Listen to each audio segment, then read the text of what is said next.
So, yeah, that's where we start with a laugh. It's always a good place to start smiling, I think, So 2 significant things happened for me in October 2022, and you were central to both of them. Can you remember what they were? Well, I can remember one of them. Actually, I think I remember both of them. The first one was, I don't want to be too dramatic in how I sell this here, but I normally do dramatize it a bit. But after 112 days, I shipwrecked on the Furbo rocks. Yeah.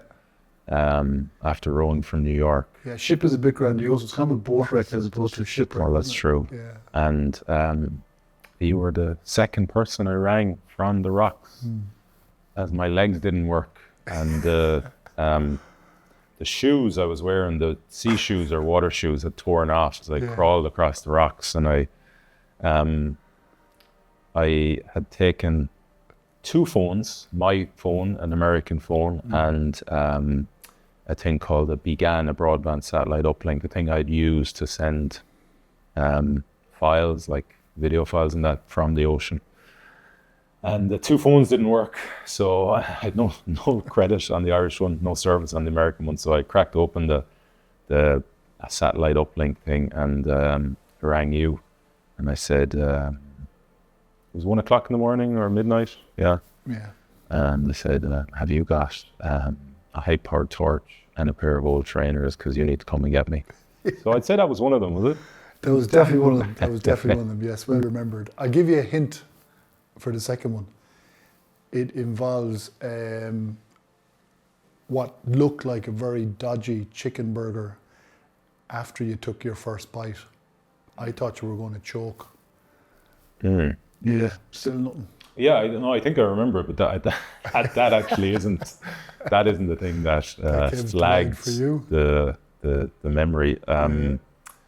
So I had for a long time, I had this kind of drive or sense of compellment, maybe, to share what I've learned through 16 years as a professional rugby player, and then into the life of an extreme adventurer, and that kind of almost hermit-like existence of just, in delving into a practice and trying to be better at it. And it's been very transformative and enlightening, and realizing of the person I can be, my potential, you might say. So I really wanted to share that with the world, and I was, for many, many, many years, I was going about that practice, but I was unsure of the vehicle and how to do it.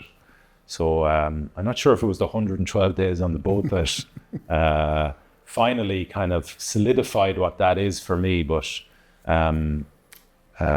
that became clear to me at some point, and then I wanted to turn it into an entity that could go out into the world and do good and mark people's lives dramatically, impactfully, and substantially.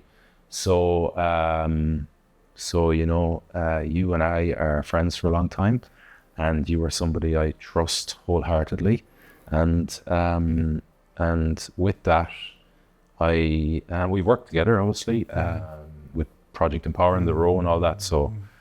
You were the man I wanted to be part of that journey. So I asked you, did you want to be part of? And that was the second big thing. That was the second big thing, and that was what was at that time the Ironmind method, but then became the Ironmind Institute. Yeah. So just so people are aware, you invited me for lunch in the Ardlan House Hotel about a week after you had gotten back, and you shared this deep-seated need within you to share this learning, this huge body of knowledge that you'd been building up, kind of really since you've been about 17, I would say, 17 or 18. Yeah, that was the genesis of it all. Yeah, came from pain, which. There's nothing wrong with that, actually. Like, while I'm on the point, pain is a deep truth.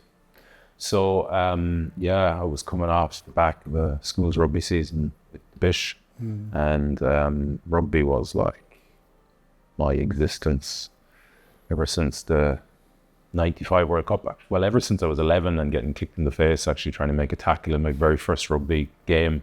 You enjoyed getting kicked in the face, right? Well, I enjoyed what did I enjoy about it? I enjoyed the sensation that rung through my nervous system. It was like a vibration that was telling me, like, on some level, this is for you. Like, this, whatever this is, this extreme, this kind of edge of existence for an 11-year-old who never felt that before, this feeling, this is for you. So that was the very start. And, if I was being totally truthful, I may have always been to this point trying to recreate that feeling. But at around 15, then the 95 Rugby World Cup happened, and Jonah Lomu just fucking burst onto the world landscape through that, or at least the rugby landscape, as a 19-year-old. And I was a 15-year-old at that point, watching this fella 4 years older than me, like literally running over Half the England team. Half the English team, like that. And we'll never forget that image of him running over Mike Cat. But I remember that first game against Ireland, when I think he scored 2 tries at least anyway, and somebody who I looked up to as a bit of an idol was playing. Galwegians, Eric Elwood, somebody, Mike Clubb.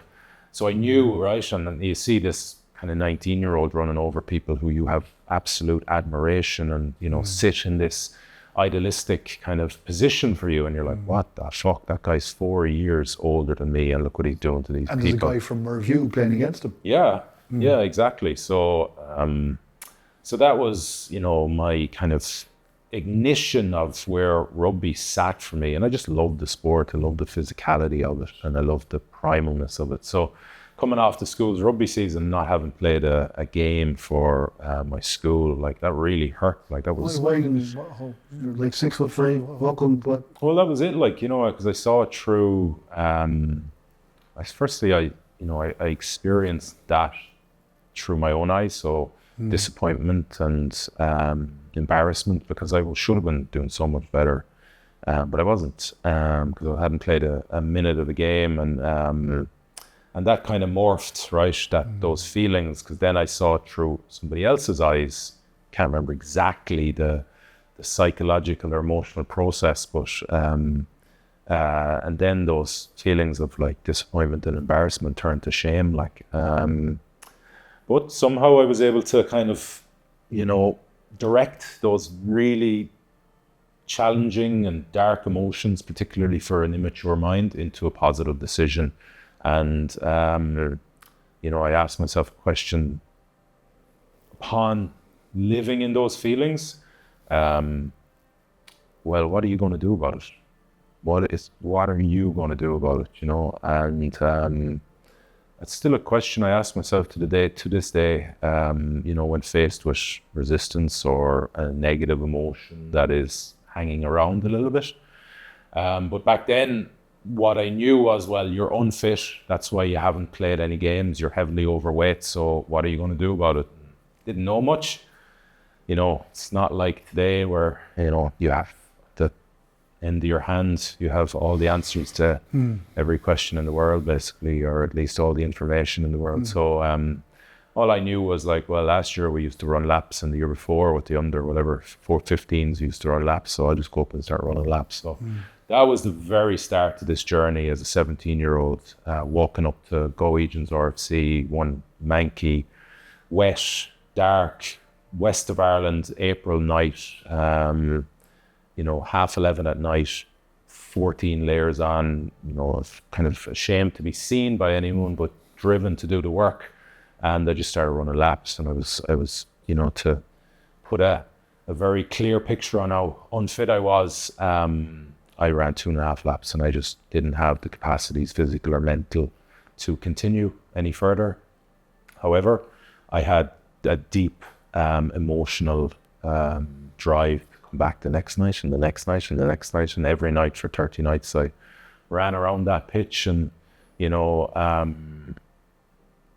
then at that age, at 17, you're highly primed to what we call form or at least mold neuroplasticity. So like how you wire your mind to work. And over those 30 nights, I just deeply wired in myself a mindset that has a belief system and a mindset that has continued to serve me through everything I've done. And all I've done is deepen that and refine that. But it was those first 30 nights that were absolutely imperative. I would not be sitting here if I hadn't have persevered through the difficulty and the graft and the resistance and the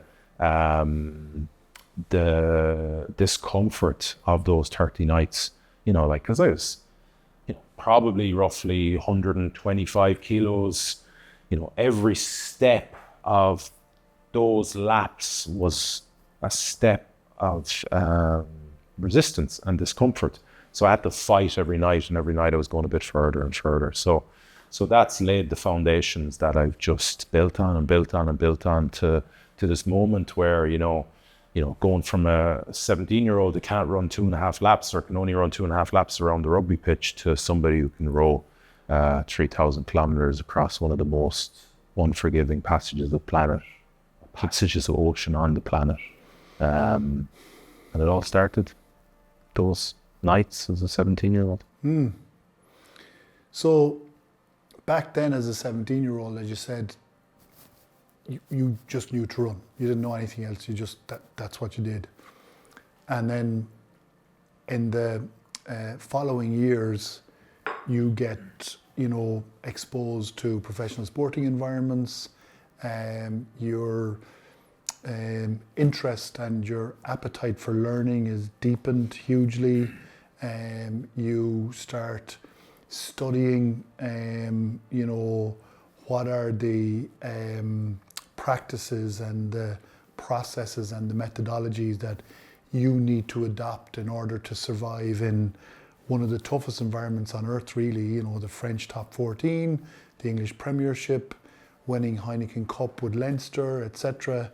So the knowledge bank is building all the time, and you're starting to, I think, formulate processes into systems that become methodologies that build you effectively. Is that fair to say? Yeah, so like the professional sport, and particularly professional rugby, is just about survival. You know, I don't know what it's like for the very best of the best of the best, but I know for the vast majority of professional rugby players, you're just surviving every day. You're learning how to survive through the pressures of the environment, which are extraordinarily significant, particularly if you can last for a long time. You know, if you're in those environments for 10, 12 years, it's epically difficult, you know, to survive. So you just learn how to survive. But you did survive, right? Well, through that survival, you have to learn, you have to adapt, you have to find ways to keep improving, or you just get churned up and spit out by the machine. Somebody will pass you out, somebody who's hungrier than you, somebody who wants it more, somebody who means more to them than you. So you just have to keep kind of digging into that. Well, you know, that bank of like spiritual energy that sits inside us, like I call it like almost a centrifugal force of like what this means, why am I doing this, what is it so important to me? And sometimes that's not conscious, that's a feeling, right? And that was it was just tapping into that time and time again to survive in the environments. And what that brings is this search, right? This search to be better, this search to survive, this search to broaden your capacities, be they skills or be they, you know, strength and conditioning focus. So yeah, I was always very much that way inclined. Like, well, it meant so much to me that I was constantly kind of going outside the environment that I was learning in. Of course, I was learning through the rugby environment, but I was also looking at like, what are other people doing out in the world that I can use to be better? So I was looking at, you know, something that was going to serve my performance, like be it like in that physical prism of pursuits, right? So that could have been like something as niche as bodybuilding. Like, so how are these guys? What are they doing to put on more muscle mass? Or powerlifting? What are they doing to be stronger? Maximally stronger? Or ultra endurance athletes? What are they doing to manage their mind in states of endurance? So I was always kind of reading books, reading magazines, looking for ways to just what I used to call just get the edge on opposition, get the edge on whoever else wanted my position. And that, that coming from that place where it means loads to you, this isn't a chore, you're just doing this because you love it so much and it means so much. So I was always picking up information. So I was learning in a way that the only way I really learn is just to do things through meaning and purpose. And then, then you just go out into the world and you find the information that you need, and then you try to implement it, and you use what works for you and you cast away what doesn't. And people obviously are aware of your adventuring exploits, climbing mountains and running marathons in the Sahara and rowing oceans, etc. What they might be surprised to learn is that you self-trained yourself for all of those endeavors, which are very different endeavors, and require very different physical approaches and mental preparation, etc. But you using all this learning from that 16-year rugby career, prepped yourself, and was it Mont Blanc? Was that the first mountain, or was it? Kind of, yeah. Yeah. So I had an introduction to, I suppose, high altitude trekking and mountaineering. Still, while I was playing rugby, on my off season, I went and climbed Kilimanjaro, and I did a thing in the Andes called the Lares Trail. So I had that. I always had that kind of explorative mindset, to just go and see things and do things that I wanted to do that I felt had meaning for me. So that was my first taste. But then very much I was very clear for a long time that what I wanted to do post rugby, which was take on some of these endeavors and undertakings and challenges that I had discovered in my own research as a professional rugby player, trying to be better at rugby. And I was like, oh, well, that's something I'm going to do afterwards. So I was incredibly excited to leave that environment, that rugby environment, in one way, which was to continue this way of living that had given me so much, which is pushing myself physically and mentally to and past my perceived limits. And how was I going to do that? Well, there was these meaningful adventures and challenges out there that just called me. So once I came out of rugby, it was very much a deep dive into my practice and, refining that and making it better, and taking on these challenges, which, they set a very big and scary goal, if you want. So that drives more out of your deep dive into the practice, or your practicing of your process, if you want. And that's where there's this real deep learning and deep connection that comes from that. So that was my whole pull and plan, was to take on some of these amazing challenges that I discovered. So the Mountain des Sables and the what used to be called the Talisker Whiskey Atlantic Challenge, which is a rowing race across the Atlantic Ocean. So it was a very exciting time for me in one way. It was a very daunting time in another way, in terms of leaving this environment. I was very comfortable in it. I knew inside out and knew my role and knew the characters you'd come across. And then into this, this real world, if you want, where everything is your responsibility and you got to go out and make it happen. And, and there was no real clear plan in terms of the, like a career as such. It wasn't about that for me. It was about giving myself this 5-year window to just explore myself and explore life and explore my practice and process. And I was like deeply pulled by that. So that's what I gave myself and prepared myself to do. And I guess those challenges and kind of stepping from one challenge to the next challenge, and somewhere out in the middle of the southern Atlantic, it dawned on you that this is an amazing thing to be doing, so I think I'm going to do it a second time. And you put yourself into probably the most ferocious place on the planet, which is the North Atlantic. But all the time you are refining your training methodologies, your training processes, you're evolving all of this methodology to enable you to succeed where lots and lots of people have failed, you know. And even when faced with the challenge of losing your rowing partner, all of that preparation, all of that training, all of that learning pays off immensely.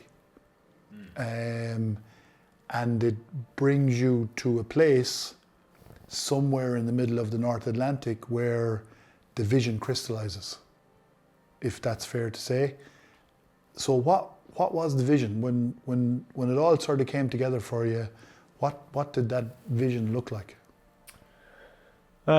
It wasn't a light bulb moment. It wasn't a crescendo of types. It was a constant searching of thoughts and processes and ideas and visions, and finding some that, okay, that could kind of work with what I'm trying to do, and others couldn't, right? So I've not really given myself much. So what is it that you're trying to do? When you say what I'm trying to do, what is that? Share.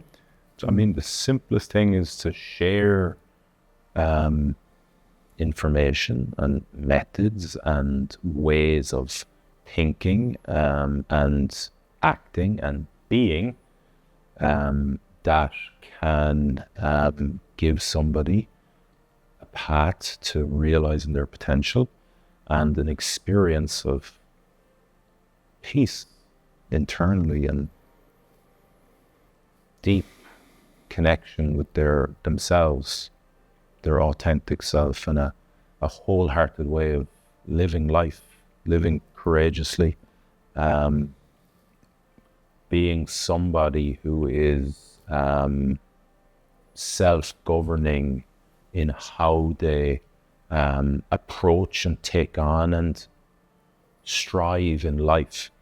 And that, the way I've lived has given me that, the exploration and the trials and the setbacks and the failures and the successes and the learning and the mindset to approach all these things has given me that. And if I do nothing else with my life but endeavor to share that and make a substantial impact in somebody's life or many people's lives, that's enough for me, you know.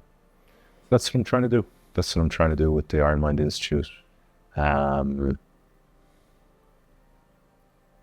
It feels very dutiful to me.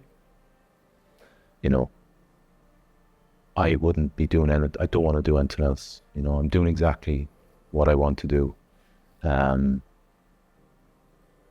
It's in its very infancy, so it's challenging. You know, you're trying to do something that's, I don't know if it's ever been approached or done before, or if there's, you know, or surely it has, but I'm not sure if it has in this guise of like true physical training, you know. But physical training is what has been the gateway for me, and I know the process to do it.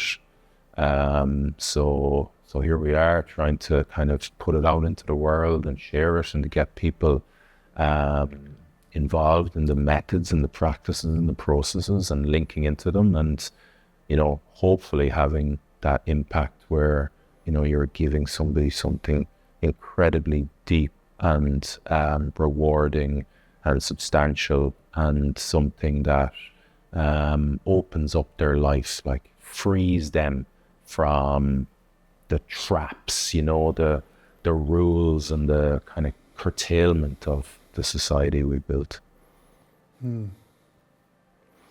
So you mentioned physical training a lot, and obviously I'm aware of your own physical training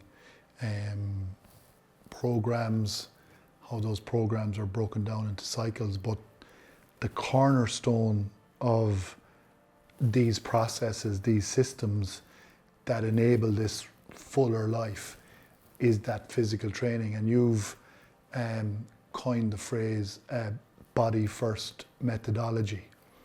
Talk to me a little bit about what does body first methodology mean? So we train the psychology through physiology. So we train our mind through our body. So we train our mind and our emotions through our body. So when you're with certain physical approaches and practices, there's a intensity to them and an extremeness to them, or an extremity to them, that creates mental states and emotional states, and we employ those physical approaches to do just that, to put people into those states that are difficult to deal with, and then we teach them how to deal with it. So we teach them how to deal with the worst of their mind. We call it their, your most vulnerable self, your most fragile self, your most weakest self. And why do we do that? Because we believe in strength. We believe in the power of strength. So by placing yourself in those states, every time you come through them, through our methodology, which is a thing called the 4 controllables method, you're a little bit stronger. And it's the same thing as sets and reps in the gym.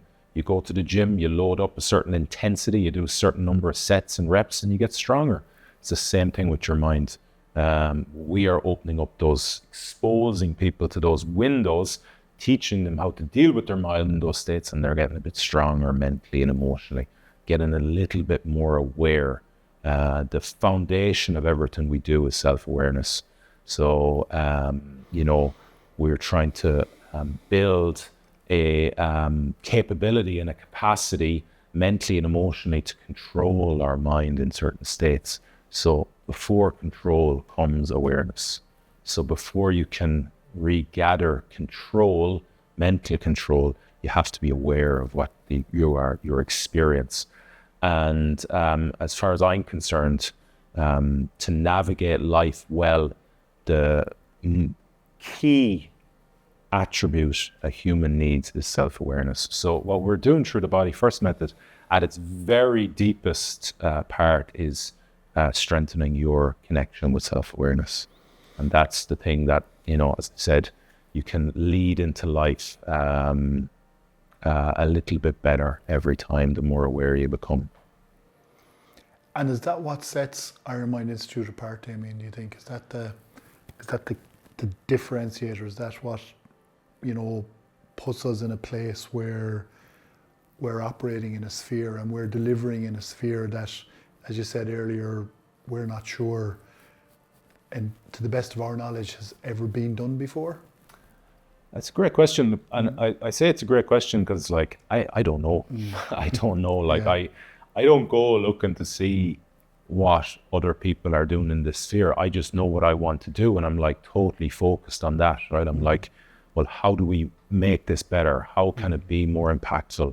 What's happening inside me? So I'm trying to almost extract the tiniest details of the practice, so then we can add it to our own, how we pass that on to people. So that's where I put most of my focus and attention. And I'm not, I'm not interested in kind of, and I say this with, at least with, I hope, humility.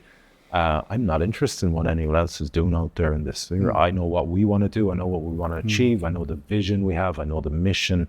And I want to delve into always what's within our control. Well, how do we do that?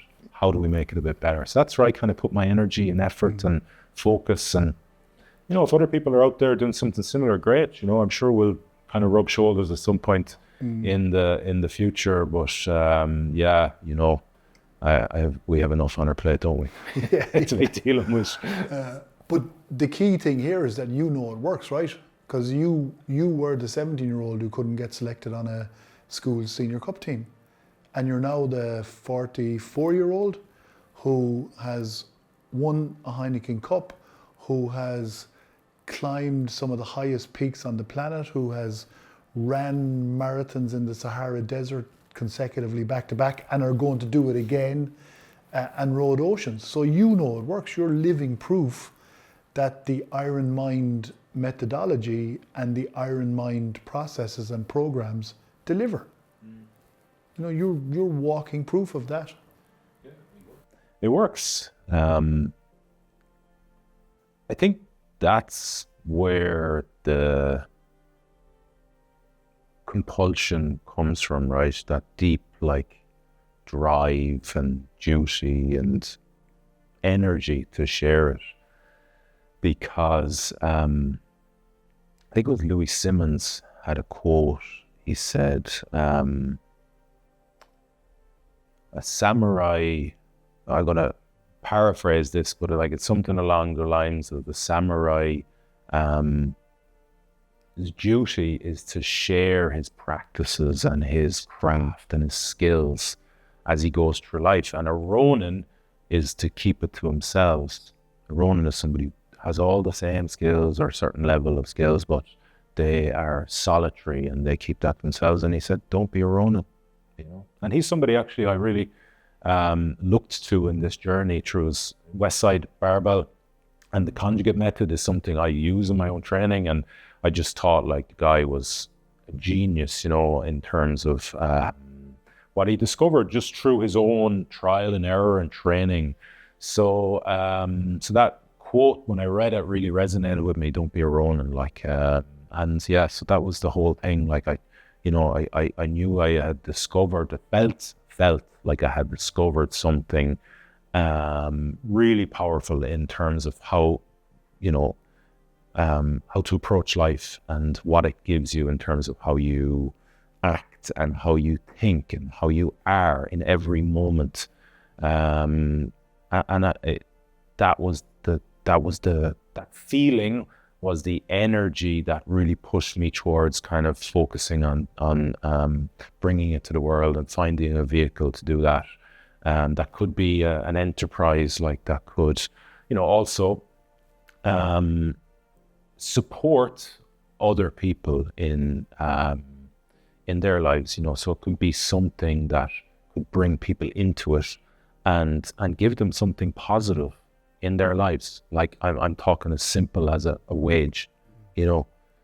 If you can create something that, you know, somebody can step into, they get something obviously themselves, but obviously on a kind of deep driving level, it gives them the means to turn the lights on in their house or have a house or put food on the table. So that's another side of it, you know. So yeah, that was like the whole concept was very purposeful, and it was a huge driver. But it all stemmed from that connection with what it gave me, the practices and the way of being, and I thought, well, if we can nail the vehicle, you know, how we're going to bring that into the world, which turned out to be the Crucible programs, at least to start with, then the rest will come just through work and effort and focus and energy. Yeah. So successful, purposeful, authentic, meaningful businesses are built on two key pillars. The first pillar is to deliver value into the world, and the second pillar then is to capture value in return. Capturing that value in return allows that business then to support the people, like you said, allows somebody to turn the lights on in their own house, etc. But in order to capture that value, you've got to deliver value. And you have all this knowledge all this wherewithal, all these tools, all these systems that that can add massive value in the world, but for the world to understand it, it's got to be packaged, right? It's got to be presented in a way that people look at it and they go, I get it, I understand exactly what's going on there, I sense that, I see that. So our journey over the past 2 years now, almost over 2 years, has been about creating this package which has taken the form of our Ironmind Institute programs, right? So do you want to share a little bit about the programs and how they work and how they're, as you said, the vehicle that enables us to deliver the value into the world that you so clearly see? Right. So I think that the best way to look at this is not everyone has 2 months to go away and climb Everest after training for a year, or not everyone has 2 years of their life where they can dedicate 18 months of that, 19 months of that, 20 months of that to training, and then 4 months to go row an ocean, right? That doesn't mean that experience of the extreme experience of those two things, climbing a high altitude mountain or rowing an ocean, can't be recreated. So it is more accessible to people. So that's where we came up with the crucible concept. So the crucible for us is an equivalent experience of rowing an ocean or climbing a high altitude mountain. And then the program is the lead up, is the training. So in our crucible programs, what we have currently is SISU, we have 15 weeks where we put people through a 14-week training session, our training program, and they have this experience at the end of it, which is a crucible, which is a 12-hour non-stop mental and physical challenge where not only do we push them to and past their perceived limits, we also create this pressurized environment that they have to perform to and past their perceived limits. So they're getting pushed by the experience, but they're also pushing themselves. That's fundamentally important. And we have prepared them and trained them, and they've learned the methodologies like the 4 controllables method during that 15 weeks to take on this extreme challenge that we have set at the end. So at the end of SISU program, we have a 12-hour crucible experience. Now, where it gets interesting, and the whole concept was, the weak piece always in deep physical challenge is awareness. Are you aware of what you're experiencing? Because those states of deep physical challenge are very disturbing mentally. So the essence of them disturbs us. So we are not in a position to be aware because we are focusing on the discomfort or whatever's happening. The way we are wired, we're focusing outwardly. Where the crucibles become quite interesting and how we kind of hack that, or at least we lead the person to back into control, is we have coaches there. Coaches are what we call the voice of awareness. So they are whispering or sharing or introducing what we call mental resets to the athletes in those states of awareness, in those states of disturbance, so that they can clue in, they can become more aware. So we're kind of, we're supporting them through that experience by kind of giving them something to latch onto. We also call them mental anchors because they anchor the mind in the storm of physical and mental distress. So we anchor on to an action that's within our control, which is always one of the 4 controllables. So, so that's how what we're hoping to do, and the whole program is designed to do, is to build what we call a neural association, to make that link between becoming aware and how we think after we become aware, what we concentrate on, and the rewards of that.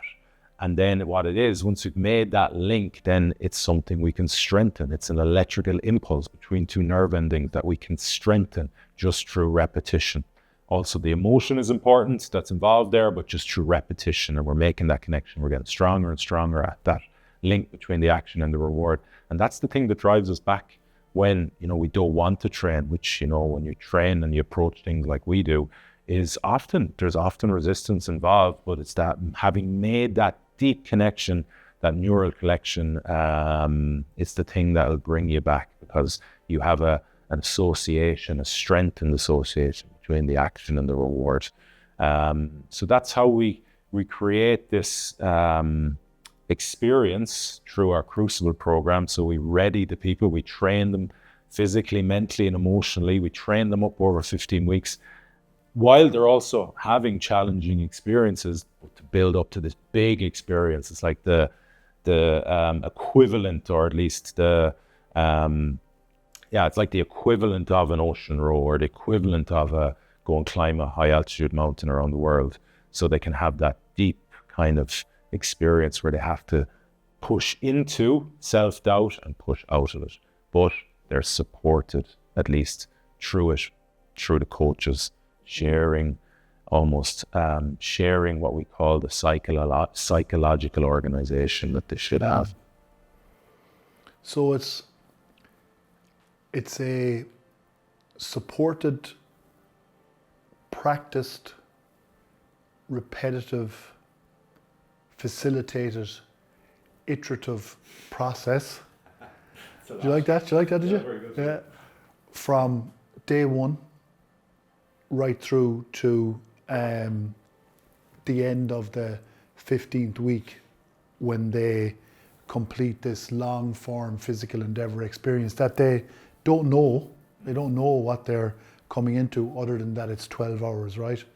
But over that previous 15 weeks, it is a very focused, supported approach that enables them to bring themselves from where they were then to the point where, if they do the work, if they practice the work in the way that it's prescribed and take the support that's offered, then they'll have the capacity, mental and physical, to complete a physical challenge like very few people do very often.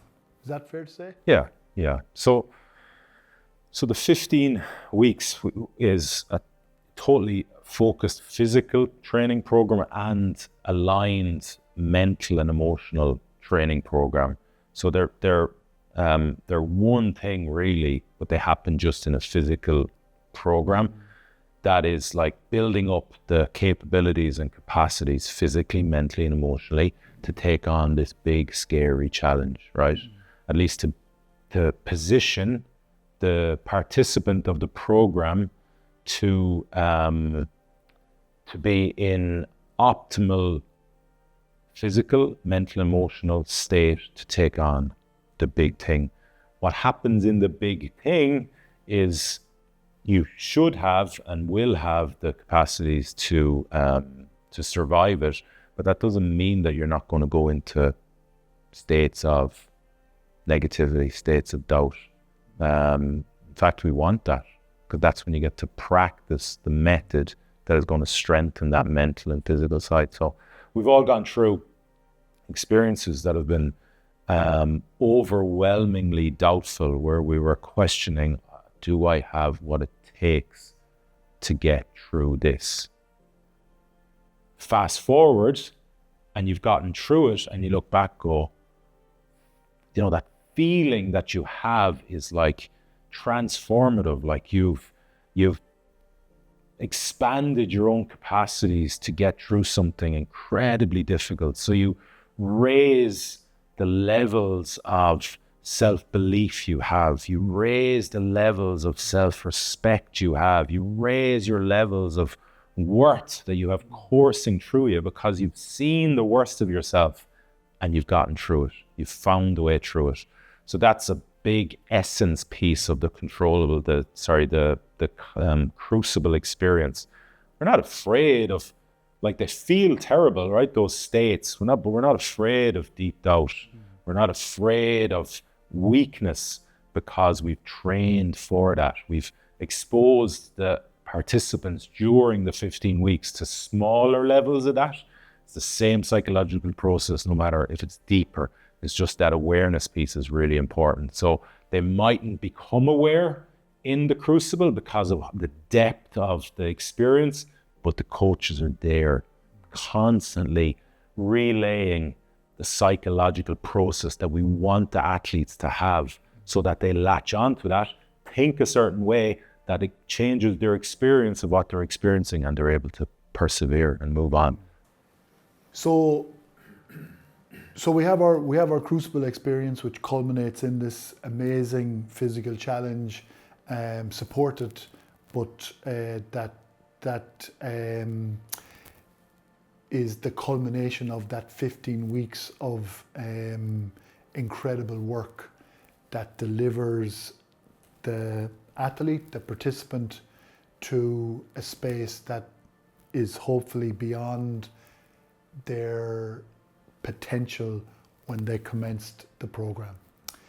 And that's great, and it's fantastic to, bring those athletes to Killary, which is a really amazing place in North Connemara, to experience that.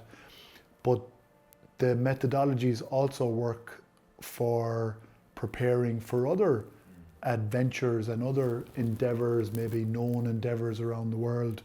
And of course, that's part of the manner in which the Ironmind Institute adds value for people. So Marathon des Sables being an example of that, right? Yeah, exactly that. We want this to be, as I said, an impactful and substantial experience. So it's not a one and done thing. We want to give tools and practices and methods that not only set people up to go on and continue that path to realize their potential, that gives them the systems and structures to be able to push themselves further in life and milk the rewards of that, but also through doing it, their very existence is better. They operate from a higher level through that strengthening of physical, mental, and emotional and spiritual capacities. They operate just how they go through life. So they I like to think of it like of hovering above where they were before by going through that experience there. The stuff that used to touch them in terms of stress or negative emotion, because they've raised themselves up through our program, now it doesn't get to them. And if they continue that practice that we've given them, we've shared with them, the 4 controllables method, the body first philosophy and method, if they continue that practice, they continue to raise themselves, to keep hovering. So the shit stuff in life just doesn't touch these people. They're the type of people who just, they look like they're floating through life, but in fact, it's coming from really hard work, really deliberate, process-driven, hard work, full of resistance, full of doubt. But what does that give them in their existence? It gives them that peace that I talked about right at the start, because they trust themselves, because they know they can get through anything. So they have a deep level of self-trust, having gone through this and living this way that started perhaps in our program, perhaps it started before that. In our program, we've definitely raised their capacities and capabilities. And when they come out of it, they've got way more tools to continue to raise those capabilities and capacities. So that the level of self-trust has been dramatically increased. And what is self-trust? It's a lot of confidence, so we've given them confidence after confidence through that step-by-step 15-week program, then a big burst of it when they've gone through the crucible. So they come out of it and they just know themselves better. They trust themselves better because they've looked their weakest self in the eye and they've fucking powered through them. So Ironmind Institute is really about providing capacity for living at a deeper, higher level.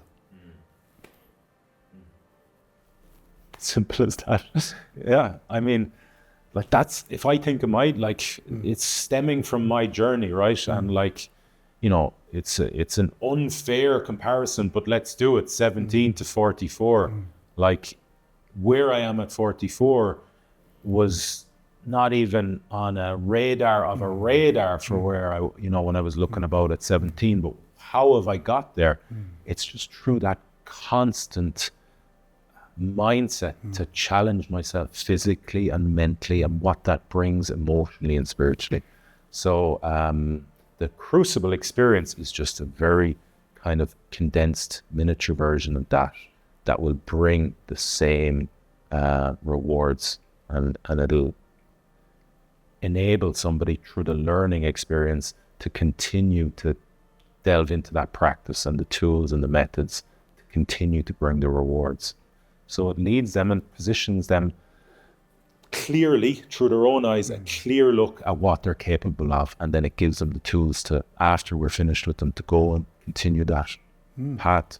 And of course, you know, Sisu, which is what we might call the first level Crucible, is just one of 3, isn't it? Yes. Yeah. So coming soon in the future, we'll have a Soji program, which will be our 27-week program with a 24-hour Crucible at the end of it. And somewhere in the next number of years, we will have an Eudaimonia program, which will be our 1-year-long program with a 48-hour Crucible at the end of it. So we will, share deeper. There's only so much we can fit into 15 weeks, right? In terms of our frameworks and practices and all that. So the idea behind those is obviously they're step ups in terms of the challenge and the learning time and experience, but also there's more in them, you know, in terms of we can delve into the values. So we have a train your values method that we'll delve into in Masoji. And then in Eudaimonia, we add in, so we have the 4 controllables method, we have the train your values, and we have what we call our deep practice framework, which starts all the way from vision down to the psychological thought, daily psychological thought. So it's this aligned framework that, again, leverages a lot of power within us all to achieve something extraordinary like a 48-hour Crucible, and of course the training. And then, you know, we're very conscious of the fact that we're a global offering. So there's 7.5 billion people in the world, and we'd love to bring them all to Killary, of course, and we'd love them all to experience one of the Crucible programs here. But that's not always going to be possible, and we're very conscious of the reason why we're here, which is to impact the world and improve the world one person at a time. So for those people that might not be in a position to get to Killary, we have our masterclass program coming, don't we? Yeah, so you know, not everyone is in a position, be that geographically right now, financially right now, or physically in terms of where their capacities are at to step into a Crucible program. So we want to give everyone an opportunity to experience what we do and how we do it, our methods and programs, from the comfort and discomfort of their own home. So that's what we're thinking with creating a program that, you know, anyone in the world can get involved in, doesn't matter where they are, and they can explore the program through its guided methodology, from wherever they are. So thanks, Damien, for this incredible chat about where Ironmind Institute has come from, why Ironmind Institute is in the world, and how Ironmind Institute is going to impact the world. And I guess if anybody out there is interested in learning more and exploring more and maybe joining you and I on the Ironmind Institute journey, they can go to ironmindinstitute.com or look at our social medias, and there's a whole heap of information and detail there that people can delve into if they wish. So thanks everybody for watching and listening. Thanks, Mark. Great chat. Yes.